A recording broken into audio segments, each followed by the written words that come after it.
같이 함께 기도하고 말씀을 함께 나누도록 하겠습니다. 하나님 아버지 감사합니다. 오늘 이 시간에 또 주님 앞에 나와서 예배하고 찬양할 수 있는 귀한 은혜를 주심에 감사합니다. 하나님, 우리는 연약하고 나약하지만 정말로 주님의 그 사랑과 은혜와 그 보혈의 공로를 힘입고 의지하여 주님 앞에 나와 예배하며 찬양하오니 하나님, 우리의 죄되고 연약한 모습 하나님께서 있는 그대로 받아주시고 주의 보혈의 능력으로 씻어주시며 가리워주시고 하나님 정결케 하여 주시는 놀라운 은혜가, 놀라운 역사가 하나님 우리의 삶 가운데 있게 하여 주시옵소서. 하나님, 그리고 우리가 주님 앞에 정직하게 나아가게 하여 주시고 우리가 얼마나 죄악되고 추한 존재들임을 온전히 깨달아 알고 주님 앞에 고백할 수 있는 하나님 은혜의 시간 되게 하여 주시옵소서. 감사하며 거룩하신 예수 그리스도의 이름으로 기도합니다. 아멘. 우리가 지금 이제 올해 들어서 로마서의 말씀을 계속해서 살펴보고 있습니다.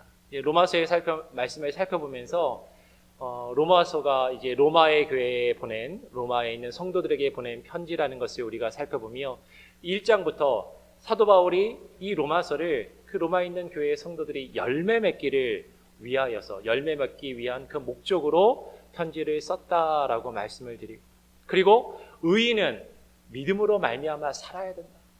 의인은 그 믿음에 합당한 삶을 살아야 된다라고 그것을 또 같이 강조하고 말씀을 드렸습니다. 그리고 오직 하나님 앞에서는 율법을 듣는 자가 의인이 아니라 그 율법을 행하는 자라야 의롭다 하심을 받는다라고 우리가 말씀을 살펴보면서, 그리고 정말로 우리가 어떤 종교적이고 의식적이고 겉으로 드러나는 행함으로 하나님 앞에 올바른 믿음을 가졌다라고 말할 수 없다라는 것을 계속해서 강조하고 말씀을 드렸어요.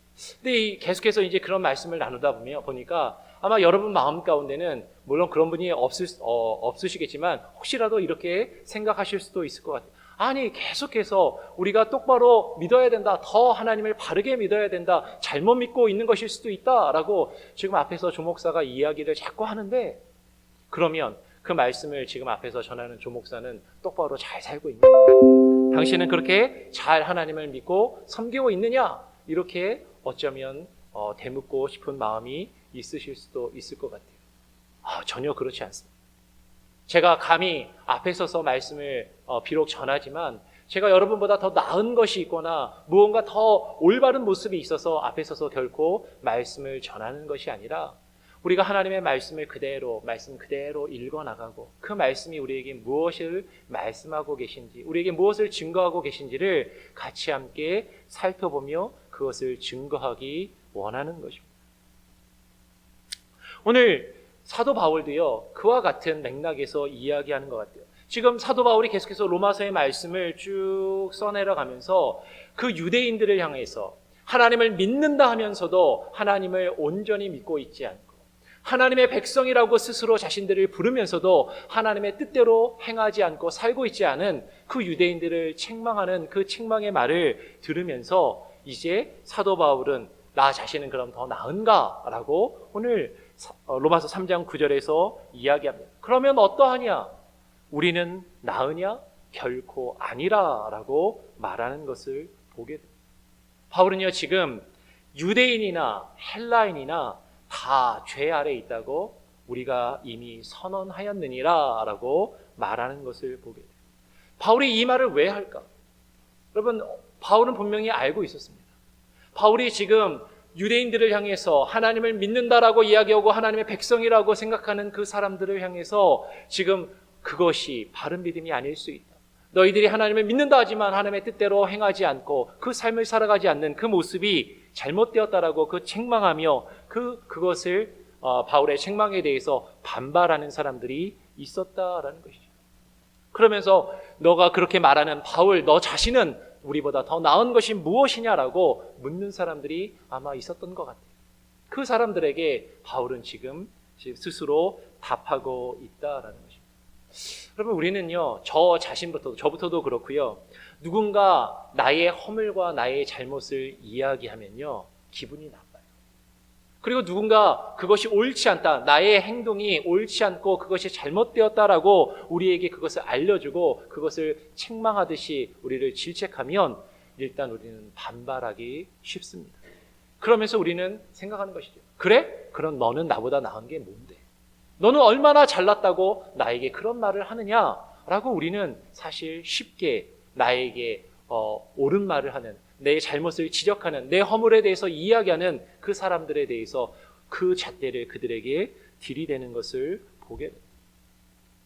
여러분, 지금 바울이 유대인들이 지금 행하고 있는 율법주의, 그 율법주의에 사로잡혀서 자신들이 어떤 종교적인 의식과 행함 가운데 있으면서 우리는 하나님의 백성이 되었다, 우리는 하나님께 구원받은 하나님의 자녀들이다라고 스스로 말하면서 자신들을 의롭다라고 여기고 있는 그 율법주의에 빠져있는 유대인들을 향해서 책망하고 그들을 야단치고 있지만, 바울 자신이 나는 그래, 저 유대인들보다는 더 나아, 저들은 하나님을 올바로 믿고 있지 않지만 나는 저들보다 하나님을 잘 믿고 있어 라고 과연 그렇게 생각하면서 말씀을 전하고 있는가 하는 것이 오늘 바울은 이야기합니다. 결코 아니다라는 것이, 결코 아니다. 바울은 스스로 말합니다. 바울은요, 유대인들만 죄 가운데 있는 것이 아니다라고 분명하게 이야기해요. 뭐라고요? 유대인이나 헬라인이나 다 죄 아래에 있다라고 이미 우리가 선언하였다라고 말하고 있습니다. 로마서 오늘 3장 9절에서 모든 사람이 죄 아래에 있다라고 우리가 이미 선언했다라고 바울이 이야기해요. 근데 사실 우리가 로마서를 지금 앞에서부터 쭉 살펴보았는데 1장 1절부터 지금 3장 9절까지를 그냥 쭉 읽어보면 겉으로 직접적으로 표현하기를 우리가 다 모든 사람이 다 죄 아래에 있다라는 그런 표현은 사실은 없어요. 그런 표현은 없습니다. 그러면 우리가 이미 선언하였다라는 이것을 어떻게 읽을 수도 있냐면, 바울이 이미 로마서를 기록하기 이전부터 모든 사람이 죄 가운데 있었다라는 것을 계속해서 말하고 강조했었다라고 그렇게 이해할 수도 있을 것이에요. 그럴 가능성이 상당히 큽니다. 그런데 비록 지금 앞부분에 모든 사람이 다 죄 가운데 있다라고 바울이 직접적으로 이야기하진 않았지만, 우리가 말씀을 통해서 지금 계속해서 살펴보았던 것처럼요, 지금 로마서의 시작부터 지금까지 살펴본 것처럼 바울이 지금 무엇을 말하고 있냐면, 우리가 다 죄인이다라는 것을 말하려고 하는 거예요. 복음의 시작, 그 복음의 앞부분에서 무엇이 죄인가, 그리고 우리가 죄인이라는 것, 그것을 깨닫고 인정하는 것, 거기서 시작돼야 된다는 것을 지금 바울은 매우 강조하고 있다는 것입니다. 바울은 자신도 유대인들보다 더 낫지 못하다라고 이야기합니다. 그러면서 유대인이나 헬라인이나 다 죄 아래에 있다라고 말하는 것입니다. 그러면 이 말은요, 1차적으로는 인종적으로나 민족적으로나 어떠한 구별이나 차별이나 우열 없이 모든 사람이 다 죄인이다, 백인은 더 나은 존재들이고 흑인은 나쁜 존재들이고 그런 거 아니라는 거죠. 우리 황인들은, 우리 아시아인들은 그 중간쯤 되고 이런 것 아니다라는 거죠. 윤리적으로나 도덕적으로 지식이나 교양이 있는 사람이나 교양이 없는 사람이나, 정말로 많이 배운 사람이나 많이 배우지 못한 사람이나, 정말로 우리의 눈으로 볼 때 참 저 사람은 괜찮은 것처럼 보이는 사람이나 형편없는 것처럼 보이는 사람이나, 하나님 앞에서는 다 죄 아래에 있다라고 지금 말하고 있다라는 것입니다. 특별히 유대인이나 헬라인이나 다 죄 아래에 있다라는 것은요, 오늘 사도 바울이 로마서에서 말하는 그 문맥 가운데 먼저 하나님을 알고 먼저 하나님을 믿기 시작한 사람들이나, 아직 하나님을 알지 못하고 죄 가운데 빠져있는, 하나님을 믿지 않는 사람들이나 하나님 앞에서 다 죄 아래에 있다라고 지금 말하고 있다라는 것입니다. 그러면서 오늘 사도 바울은 로마서 3장 10절 이하에서 시편의 말씀들을 인용하면서 그 시편을 자신의 표현으로, 시편의 여러 구절들을 함께 모아가지고 그것을 또 말하고 있는 것을 보게 돼요. 아마 여러분 성경책을 보시면 로마서 3장 10절부터 18절까지가 그 다른 내용들보다 조금 안쪽으로 들어가 있죠. 이제 조금 안쪽으로 들어가 있다는 것은 성경에서 두 가지의 가능성이 큽니다. 하나는 다른 구약 성경이나 다른 성경 본문을 인용했든지, 아니면 시나 노래일 가능성이 있어요. 지금 사도 바울은 시편의 말씀을 인용해서 지금 말씀을 증거하고 있습니다. 우리 같이 한번 3장 10절부터 12절까지 세 절의 말씀인데 다 같이 한번 읽어보길 원합니다. 로마서 3장 10절로 12절 다 같이 한번 읽어보겠습니다. 시작. 기록한 바 의인은 없나니 하나도 없으며 깨닫는 자도 없고 하나님을 찾는 자도 없고 다 치우쳐 한 가지로 무익하게 되고 선을 행하는 자는 없나니 하나도 없도다 라고 이야기합니다. 오늘 지금 이 말씀은 사도 바울이 시편 14편 3절의 말씀을 인용해서 의인은 없고 깨닫는 자도 없고 선을 행하는 자가 하나도 없다라고 지금 말하고 있는 것이에요. 근데 여기서 우리가 한 가지 주목할 게 뭐냐면요. 의인과 깨닫는 자와 하나님을 찾는 자와 선을 행하는 자가 다 병행을 이루면서 같은 의미를 가진다라는 것이에요. 의인이 누구인가? 깨닫는 자. 무엇을 깨닫습니까?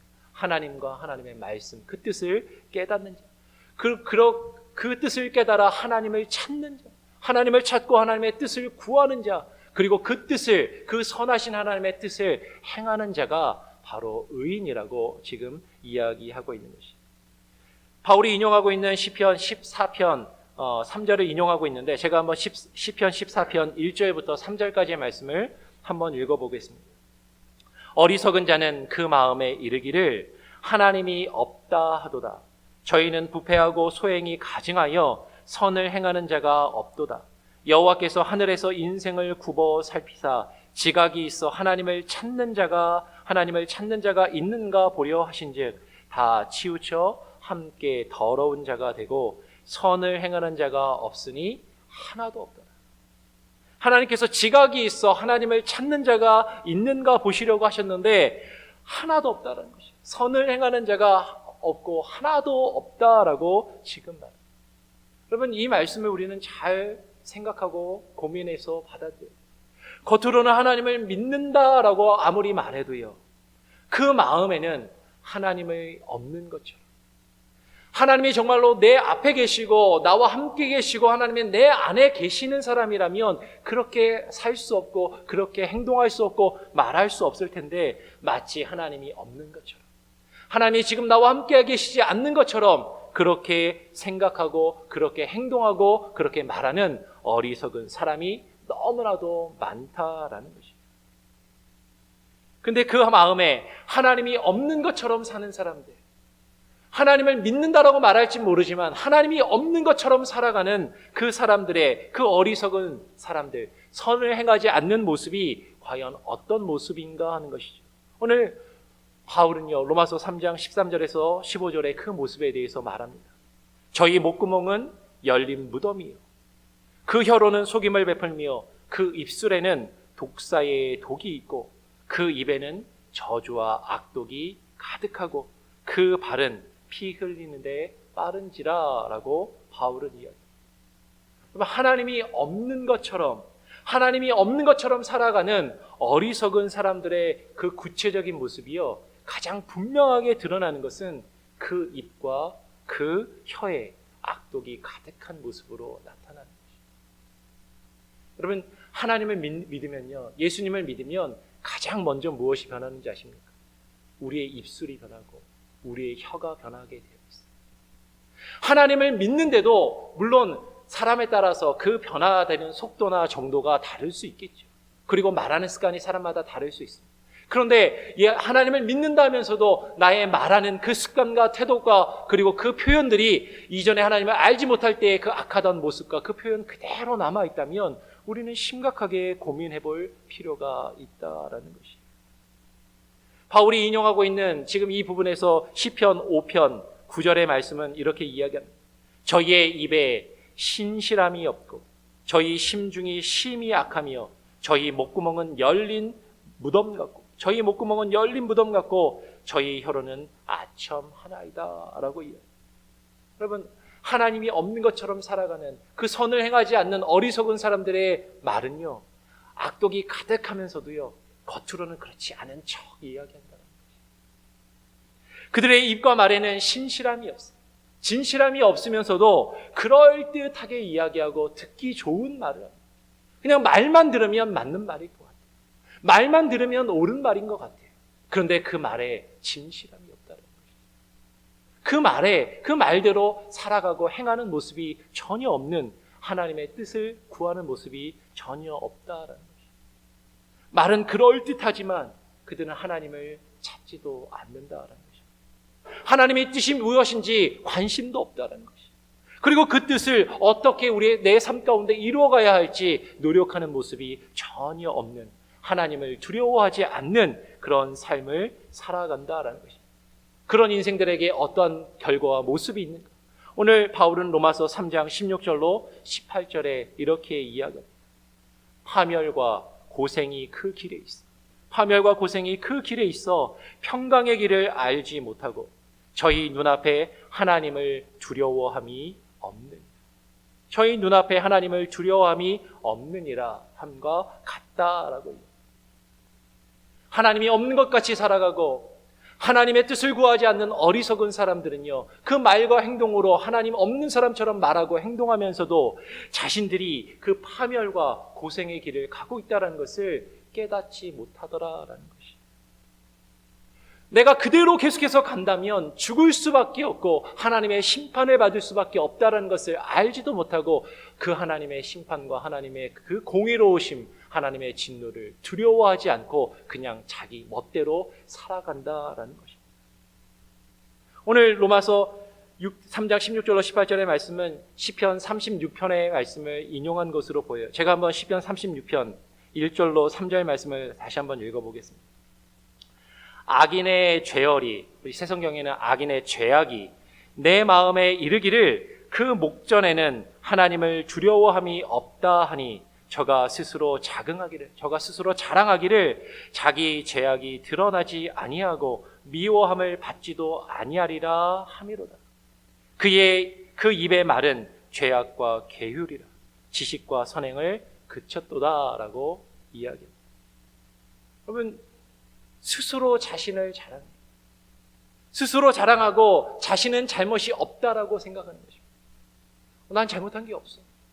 난 하나님 앞에서, 사람 앞에서 떳떳해. 하나님 앞에서 나는 의롭다함을 받은 사람이야 라고 스스로 생각하고 스스로 자랑하고 그것을 떳떳하게 여기는 모습이 있더라라는 것입니다. 여러분, 이런 사람들은 하나님과 하나님의 뜻을 찾고 구하지도 않으면서 무엇이 하나님의 뜻인가, 하나님이 나에게 지금 무엇을 말씀하시는가, 그 뜻을 구하지 않고 그 뜻을 어떻게 내 삶 가운데 이루어갈 것인가 고민하면서 애쓰는 모습이 없으면서도 나는 하나님 믿어. 하나님이 나를 구원해 주셨어. 그저 나는 의롭다함을 받았다라고 자신이 옳다라고 생각하는 그런 어리석은 사람이다라는 것입니다. 여러분, 우리가 알거니와, 바울은 이야기해요. 우리가 알거니와 무릇 율법이 말하는 바는 율법 아래에 있는 자들에게 말하는 것이라고 오늘 19절에 이야기합니다.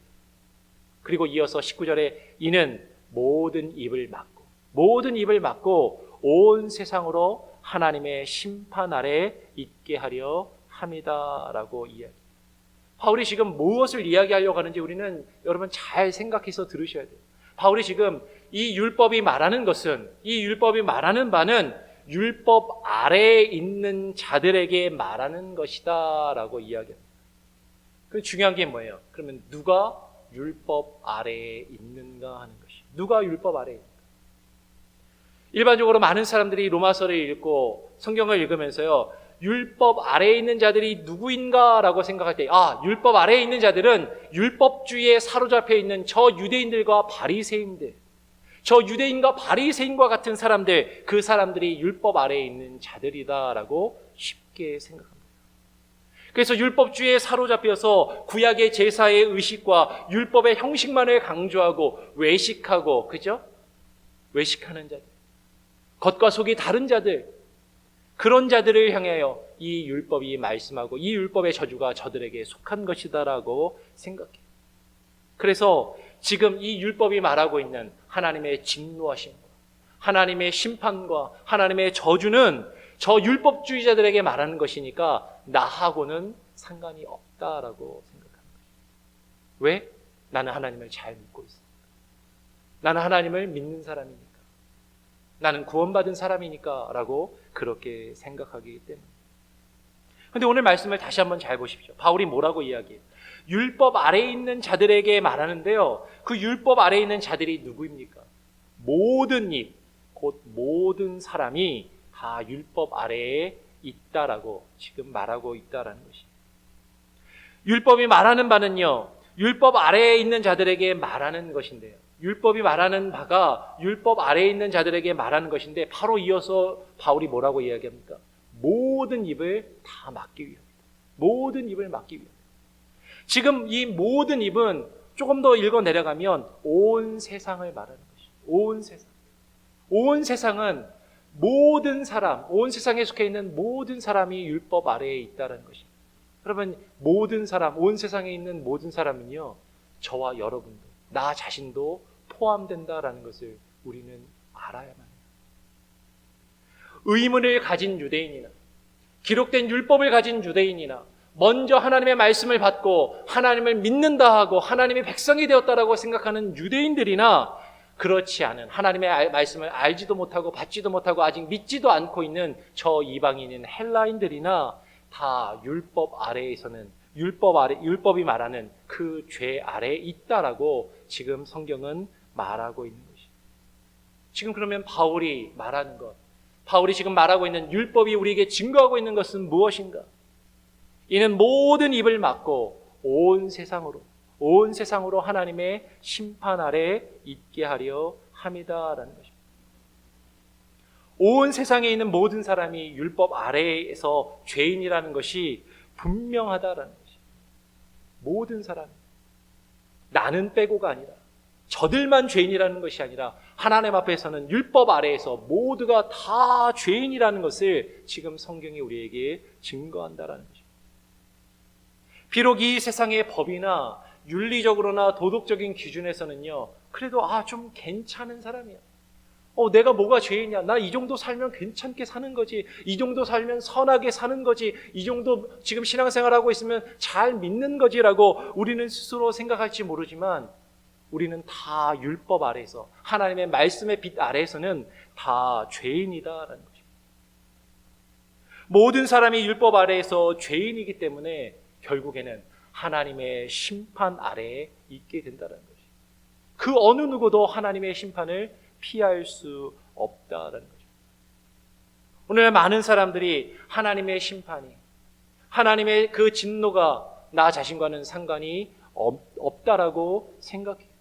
근데 성경이 우리에게 증거하고 있는 건 무엇이냐면요, 모든 사람이 다 심판 아래에 있다라는 거죠. 모두가 다 하나님의 심판을 받을 수밖에 없는 그런 존재들이다라는 것이죠. 참 재미있는 것은, 여러분, 많은 사람들과 대화를 하고 성경 공부를 해보면요, 많은 분들이 교회를 다니면서도요, 내가 죽어서 지옥에 갈 수밖에 없는, 하나님께 심판받을 수밖에 없는 존재라는 것을 온전히 깨닫고 인정하는 것에서 신앙을 시작하는 사람이 생각보다 많지 않더라라는 것이. 무슨 얘기냐면요, 구원을 받을 수도 있고 안 받을 수도 있는데 내가 구원 받으면 더 좋은 거지 라고 생각하는 거예요. 아니요, 성경은 우리에게 뭘 얘기하냐면요, 우리는 다 어느 누구나 한 것 없이 앞에 있는 조목사를 포함해서 모두 다 하나님 앞에서는 한 사람도 구원받을 수 없는 존재들, 다 심판을 받을 수밖에 없고 하나님의 그 율법 아래에서 죄 아래 있으며 죄의 저주 아래서 심판받을 수밖에 없는 그 존재라는 것, 사실 그것을 온전히 깨닫고 인정하는 것에서 사실 신앙과 믿음과 복음이 시작돼야 되는데, 아니요, 많은 사람들이 나는 그래도 좀 괜찮은 사람인데 교회에 다니고 예수님 믿으면서 구원받아서 좋은 것을 얻었어, 이 정도로 생각하고 신앙생활하는 경우가 있더라라는 것이죠. 그러니까 이 구원에 대해서 많은 사람들이 어떻게 생각해요? 하나님이 누구는 구원하시고 누구는 구원하지 않으시고 이거 불공평한 거 아닌가? 왜? 누구는 받고 누구는 못 받고, 왜? 받을 수도 있고 못 받을 수도 있는데 누구는 받고 누구는 못 받으니까 이건 하나님 불공평하신 것 아닌가라고 생각한다라는 것이죠. 아니요, 근데 여러분, 생각이 전혀 그 출발점이 다르다라는 것이죠. 구원 받을 수도 있고 못 받을 수도 있는데 나는 구원 받은 것이 아니라 전혀 구원 받을 수 없는데, 완전히 다 심판과 죽음의 형벌을 받을 수밖에 없는데, 그런데 구원 받았기 때문에 그것이 은혜가 되는 거죠.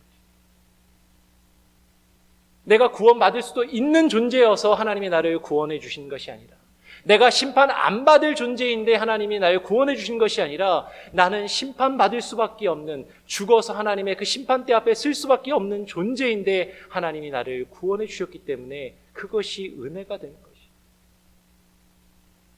오늘 바울은 23절에 이야기합니다. 같이 한번 23절 같이 한번 더 읽어볼까요? 한 목소리로 한번 읽어보겠습니다. 시작. 모든 사람이 죄를 범하였음에 하나님의 영광에 이르지 못하더니 라고 분명하게 말합니다. 모든 사람이 죄를 범하였습니다. 이 모든 사람의 많은 사람들이 나는 빼고? 아니에요. 나를 포함해서. 아니, 내가 죄를 범하여서 하나님의 영광에 이를 수 없는 그런 존재라는 것입니다. 여러분, 여기서 죄라는 것은 전에도 여러 번 말씀을 드렸지만 단순히 이 세상의 법을 지키느냐 안 지키느냐 그것을 성경은 죄라고 이야기하지 않습니다. 윤리적으로 도덕적으로 착하게 선하게 살고 있느냐 아니냐 그것을 죄라고 이야기하고 있지 않아요. 많은 사람들은 이 세상의 법이나 윤리나 도덕적인 가치, 그 기준을 가지고 무엇이 옳고 그른지를 판단하며 이것은 옳은 것, 이것은 그른 것, 이것은 죄가 아닌 것, 사람의 기준으로 그것을 판단하지만 성경이 우리에게 말씀하고 있는 죄는요, 그런 기준이 아니에요. 그 기준은 오직 하나님입니다. 하나님과 하나님의 뜻에 있습니다. 즉 성경이 우리에게 말씀하고 있는 죄는 하나님에게서 단절되어서 하나님에게서 끊어져 있는 것, 하나님의 뜻에서 벗어나 있는 것, 그것을 죄라고 이야기합니다. 그러면 헬라어로 죄라는 말을 들어보신 분들도 있겠지만 하마르티아라는 단어를 쓰는데 이 단어가 원래는 화살을 탁 쏴가지고요, 화살이 쫙 날아가는데 관역에서 어긋나는 것, 그 표적과 목표에서 어긋나는 것, 거기에 미치지 못하거나 그것을 넘어서거나 그것에서 어긋나는 것, 그것을 죄라는 개념이 가지고 있는 원래 뜻이에요. 근데 그 관역이, 그 기준이 무엇인가? 그것은 하나님과 하나님의 뜻이라는 것이죠. 이 기준은요, 이 세상의 법이나 윤리나 도덕적인 잣대로 옳으냐 그르냐가 아니라 우리가 하나님과 하나님의 뜻에 미치고 있느냐 미치지 못하느냐, 그 기준을 놓고 무엇이 죄인가를 우리에게 말하고 있다는 것이죠. 성경이 말하는 죄는요, 우리는 많은 사람들이 죄를 지으면 그 죄 때문에 드러나는 죄의 열매로 드러나는 행위와 그 결과를 놓고 죄다 아니다라고 이야기합니다. 쉽게 말하면 도둑질하면 야, 저 도둑놈, 사람을 죽이면 저 살인자, 저 죄인, 우리는 그렇게 생각하고 판단하고 정죄하는 것이죠. 도둑질하면 죄인이고 사람을 죽이면 죄인이라고 생각해요. 그런데 성경이 우리에게 증거하고 있는 것은 무엇입니까? 그 죄를 지어서 죄인이 아니에요. 그 죄의 열매가 맺혀졌기 때문에 그 죄가 죄되는 것이 아니라 죄의 뿌리를 가지고 있기 때문에, 죄인이기 때문에 그 죄를 지을 수밖에 없다라는 것입니다. 우리는 다 죄인이에요. 그 죄가 드러났느냐 드러나지 않았느냐 뿐입니다. 오늘 미국과 한국에서 미투 운동이 막 일어나고 있다고 그러더라고요. 참 재밌는 건 자신의 죄가 드러나기 전까지는요, 되게 깨끗하고 선하고 그럴듯한 사람이에요. 근데 죄가 많은 사람들 앞에서 드러나면 그냥 어쩔 줄 모르고 그냥 모든 것을 다 포기하고 그냥 내려놓아야만 되는 그런 모습이다라는 거예요. 근데 여러분, 우리가 그 사람들을 비난할 수 있습니까? 그 사람들보다 우리가 더 나은 것이 있습니까? 아니. 우리의 죄악이 드러났느냐 드러나지 않았느냐, 그 차이입니다. 그 죄의 열매가 나타나서 지금 온전히 보이고 그 결과가 드러났느냐 드러나지 않았느냐 뿐이지, 내 마음 가운데, 내 생각 가운데, 내 언어와 삶 가운데 그것이 계속해서 자리 잡고 있고 그것에 지배를 받으면서 우리는 살고 있다라는 것이, 죄를 지어서 죄인이 아니라요, 우리는 죄인이기 때문에 죄를 지을 수밖에 없는 그런 존재들이다라는 것입니다. 여기서 우리는 칼빈이 말하는 장로교 개혁주의 신학의 5대 강령이라고 이야기하는 5대 신학의 원칙이 있는데 그 중에 하나인 전적인 타락에 대하여 우리가 말할 수 있게 됩니다. 여러분, 전적인 타락이 무엇입니까? 이건 두 가지로 이야기할 수 있어요. 전적인 타락, 이 세상에 있는 모든 사람, 이 세상에 있는 인류 중에 단 한 사람이라도 예외 없이 모든 사람이 다 죄 아래에 있다라는 것이 전적인 타락입니다. 그리고 또 개인적으로는 전적인 타락은요, 한 사람 개인에게 있어서 한 사람 개인은 그 사람의 모든 전인이, 그 사람의 모든 전인격이, 그 사람의 지식이나 의지나 감정이나 모든 것이, 그 지정의가 다 전적으로 타락하여서 결코 하나님을 발견할 수도 없고 하나님을 찾을 수도 없고 하나님의 뜻을 깨달을 수도 없는 전적으로 타락한 존재들이다라고 성경은 우리에게 증거하고 있다라는 것이죠. 사람이 전적으로 타락해서요, 자신의 지식으로나 자신의 감정으로나 자신의 의지로 무엇이 선이고 무엇이 악인지 바르게 분별하며 그것을 추구하고 쫓아가며 그것을 행할 수 있는 사람이 전혀 없다라는 것이죠. 사람이 선을 행할 수 없을 뿐만 아니라 그 선과 진리를 여러분 어느 누구도 하나님, 그 참되신 하나님을 발견하고 그 뜻을 쫓아가며 추구하며 찾아갈 수 있는 사람이 아무도 없다라는 것이죠. 결국 하나님과 단절된 상태에서 하나님과 끊어져 있는 그 죄의 상태에 있기 때문에 모든 사람이 하나님의 영광에 이르지 못한다라고 지금 성경은 증거합니다. 모든 사람이 하나님의 영광에 이르지 못한다. 그러면 모든 사람이 하나님의 영광에 이르지 못한다고 할 때 그 하나님의 영광이 무엇인가 하는 것이죠. 하나님의 영광도 우리는 두 가지로 생각할 수 있어요. 하나님의 영광이란 하나님께서 우리에게 주시는 영광, 그죠? 하나님이 우리에게 주시는 영광. 무슨 영광이에요? 구원의 영광. 하나님을 믿고 구원을 받는 그 구원의 영광에 이룰 수 있는 사람이 아무도 없다라는 것이죠. 또 하나님의 영광은요, 하나님이 받으시는 영광도 될 수 있어요. 우리가 하나님께 올려드릴 영광, 하나님께서 받으시기에 합당한 그 영광으로 이해할 수 있어요. 무슨 얘기예요? 모든 사람이 죄를 범하였음에 하나님의 영광에 이르지 못한다는 건요, 어느 누구도 하나님 앞에 나와서 하나님께 영광을 돌리고 하나님께 예배하고 하나님을 찬양할 수 있는 사람이 아무도 없다는 것입니다. 여러분, 우리가 지금 이 자리에 모여서 함께 예배하고 하나님을 찬양하는데요, 이 예배가 얼마나 우리에게 은혜가 되고 값진 것인지를 많은 사람들이 그냥 몰라요. 그냥 내가 내 의지로 나왔고 내가 시간이 있어서 나왔고 내가 할 수 있으니까 나왔다라고 생각하지만 결코 우리는 하나님께 나와서 하나님께 영광을 돌려드릴 수도 없는, 하나님을 찬양할 수도 없고 하나님을 예배할 수도 없는 그런 존재들이다라는 것입니다. 그것이 하나님의 영광에 이르지 못한다라는 것입니다. 우리 모두는 죄인이기 때문에요, 하나님이 우리에게 주시는 구원도 받을 수 없을 뿐만 아니라 하나님을 예배할 수도 하나님을 찬양할 수도 하나님께 영광을 돌릴 수도 없는 그런 죄인이다라는 것입니다.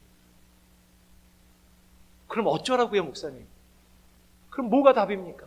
바울이 이어서 이야기합니다. 20절 말씀에 뭐라고 이야기해요?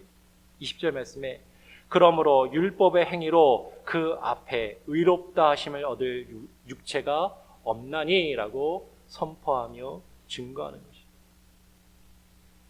그런데 많은 사람들은요, 율법의 행위로 하나님 앞에서 마치 의롭다함을 얻을 수 있는 것처럼 생각한다라는 것이죠. 내가 하나님을 믿어 교회 나와서 예배를 드리고 헌금 생활하고 봉사 생활하고 여러 가지 일들을 하는 것을 통해서 야, 내가 이 정도 하면 됐다, 이 정도 신앙생활하면 하나님이 알아주실 거야, 하나님이 인정해 주실 거야 라고 그렇게 생각한다라는 거죠.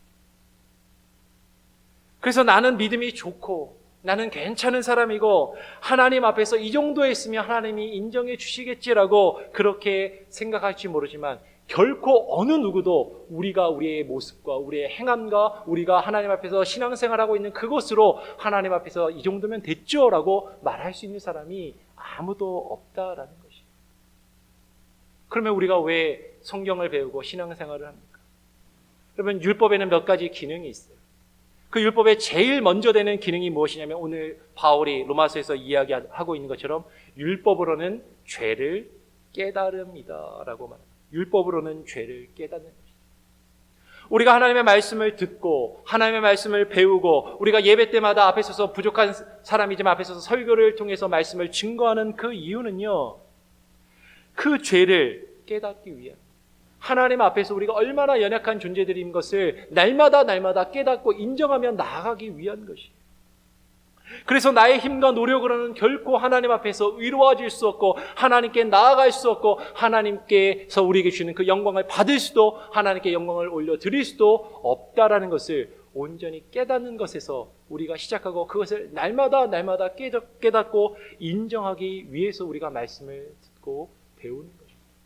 근데 많은 경우에 저부터도요, 성경을 좀 많이 알면 그게 신앙이 좋은 거라고 생각합니다.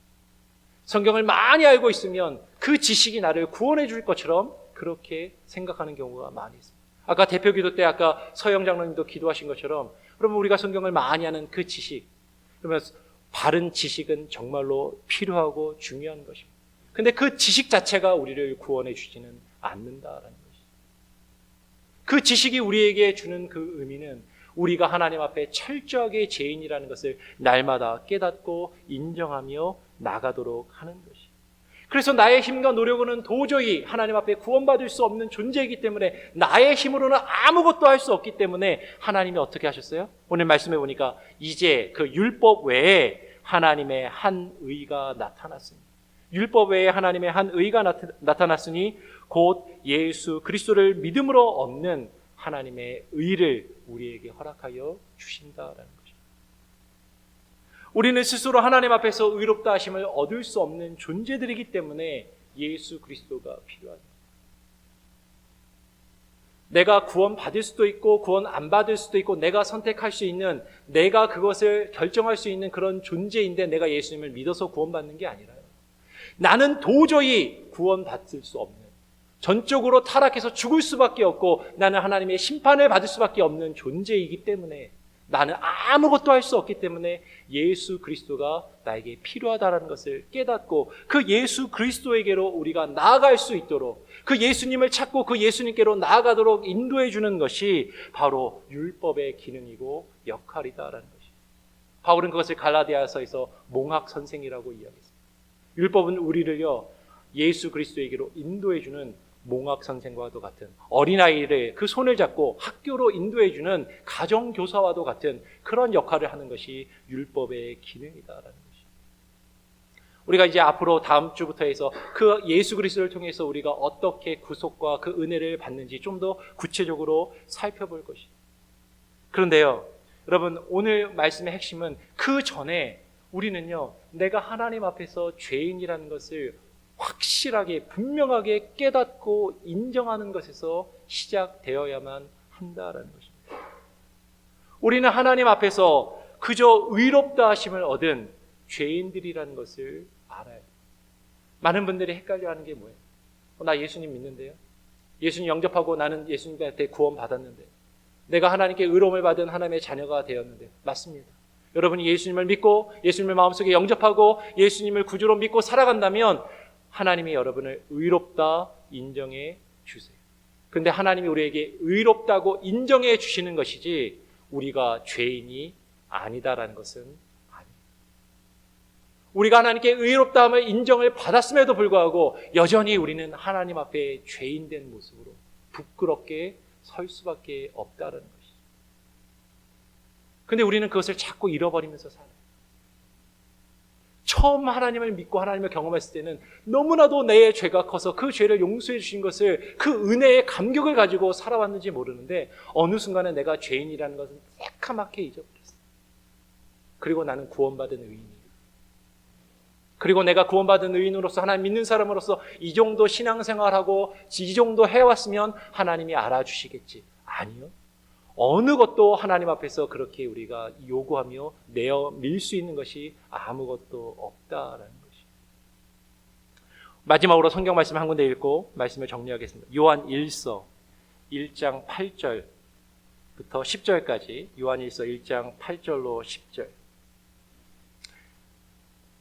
같이 한번 읽어보겠습니다. 앞에 스크린에도 보일 텐데 같이 한번 한 목소리로 같이 한번 요한 1서 1장 8절로 10절 같이 함께 읽겠습니다. 시작. 만일 우리가 죄 없다 하면 스스로 속이고 또 진리가 우리 속에 있지 아니할 것이요, 만일 우리가 우리 죄를 자백하면 저는 미쁘시고 의로우사 우리 죄를 사하시며 모든 불의에서 우리를 깨끗게 하실 것이요, 만일 우리가 범죄하지 아니하였다 하면 하나님을 거짓말하는 자로 만드는 것이니 또한 그의 말씀이 우리 속에 있지 아니하니라. 여러분, 이 말씀을 잘 기억하시기 바랍니다. 여러분, 이 말씀은요, 요한 1서의 이 말씀은요, 믿지 않는 사람들에게 하나님이 주시는 말씀이 아니에요. 이 요한 1서의 말씀은 하나님이 교회에게 주시는 말씀입니다. 하나님을 믿지 않는 너희가 죄 없다 하면 너희가 스스로 속이는 것이다 라고 이야기하는 것이 아니에요. 하나님을 믿고 있는 하나님의 백성이라고 스스로 말하는 우리가 죄 없다라고 이야기하면 스스로 속이는 것이고 진리가 우리 속에 있지 않다라는 것입니다. 그런데 우리가 우리의 죄를 하나님 앞에 자백하고 고백하고 인정하며 하나님 앞에 나아가면 하나님이 우리의 죄를 사하시고 용서해 주신다는 것입니다. 예수 그리스도의 그 보혈, 예수 그리스도의 그 십자가의 능력으로 우리의 죄를 분명히 깨끗하게 하십니다. 그런데 우리가 범죄하지 아니하였다 하면, 우리가 죄가 없다고 한다면, 우리는 죄인이 아니라고 우리가 스스로 생각하고 그렇게 말한다면 하나님을 거짓말하는 자로 만들고 있다라는 것이. 그러면서 뭐라고 이야기해요? 그의 말씀이 우리 속에 있지 아니하니라. 하나님의 말씀이 그 안에 있는 사람의 특징이 무엇인지 아십니까? 하나님의 말씀이 내 안에 있는 사람은요, 결코 내가 괜찮은 사람이라고 아무도 이야기할 수 없다는 것이죠. 하나님의 말씀이 내 안에 살아 역사하면요, 날마다 우리는 하나님 앞에 죄인의 모습으로 살아갈 수밖에 없다는 것이죠. 그래서 이 자리 가운데 나와서 하나님께 예배하고 하나님을 찬양하는 것이, 나는 도저히 하나님을 예배할 수도 없고 찬양할 수도 없는 그런 존재인데 하나님이 나를 용서해 주시고 하나님이 나를 받아주시고 나를 통해서 하나님이 찬양과 예배와 영광 받기를 나에게 허락하여 주신 그 은혜, 그것이 은혜임을 깨닫고 날마다 주님 앞에서 하루하루 살아가는 것이 은혜임을 깨닫고 나아가는 것, 이것이 하나님의 말씀이 그 안에 거하며 역사하는 사람의 모습입니다.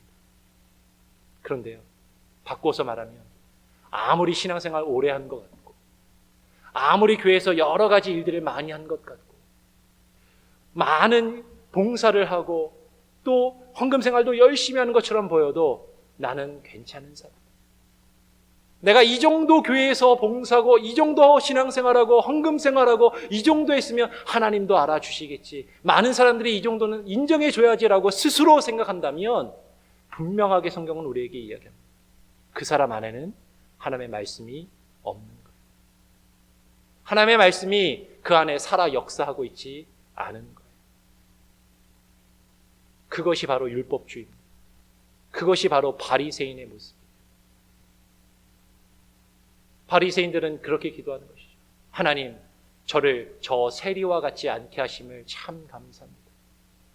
하나님, 저는 때마다 하나님께 금식하고 기도하고 10의 1조를 드리고 하나님께 할 것을 다 하게 하시니 참 감사합니다. 이게 바로 바리새인의 모습입니다. 하나님이 우리에게 원하시는 것은 세리와 같은 모습입니다. 하나님, 저는 죄인입니다. 하나님 앞에서, 하나님의 말씀 앞에서 결코 저는 의롭다라고, 괜찮은 사람이라고, 저는 죄가 없다고 결코 말할 수 없습니다. 날마다 하나님께 용서받은 죄인의 모습으로, 하나님 앞에 의롭다 인정함을 간신히 그 보혈의 능력으로 은혜로 경험한 사람의 모습으로, 하나님, 죄인이지만 저를 받아주시고 용서해 주심에 감사합니다. 그 모습으로 주님 앞에 나오는 것, 그것이 정말로 구원받은 자의 모습이고 하나님의 말씀을 소유하고 받은 자의 모습이다라는 것이, 그 모습을 가지고 거기서 신앙의 시작을 시작할 수 있는, 이미 시작하였다면 그것을 점검하고 확인하고 그것을 확실하게 여러분들이 정리할 수 있는 그런 은혜가 저와 여러분에게 가득하게 있기를 소원합니다. 아멘. 그리고 다음 주부터 예수 그리스도의 그 구속의 은혜에 대해서 좀 더 구체적으로 함께 살펴보기를 원합니다. 기도하겠습니다. 하나님 아버지, 감사합니다. 오늘 다 죄 아래에 있다라는 말씀의 제목으로 하나님, 우리가 정말로 하나님의 말씀 앞에서, 하나님의 그 거룩하심 앞에서 우리가 다 죄인이라는 것을 온전히 깨닫고 인정하게 하시고, 내 생각에는 이 세상의 기준에서는, 많은 사람들의 기준에서는 그래도 이 정도면 괜찮지라고 우리 스스로 생각할 수 있을지 모르지만 하나님 앞에서 정말로 우리가 얼마나 죄인이고 부끄러운 모습이고 구원받을 수 없는 존재들임을 정말로 온전히 깨닫고 인정하게 하여 주시옵소서. 머리로만 아는 것 아니에요. 우리의 감정으로 느끼게 하시고 우리의 의지로 고백하게 하시고 정말로 주님 앞에 우리의 죄를 고백하는 자의 모습으로 하나님 앞에 겸손함과 온유함을 가지고 주님 앞에 나와 예배하며 찬양하며 그 은혜 가운데서 하루하루를 살아갈 수 있는 하나님여 우리 교회 온 성도들 하나님여 우리 교회 모든 권속들이 되게 하여 주시옵소서. 감사와 찬양 영광 주님께 올려드리며 거룩하신 예수 그리스도의 이름으로 기도합니다. 아멘. 이 주보에 보면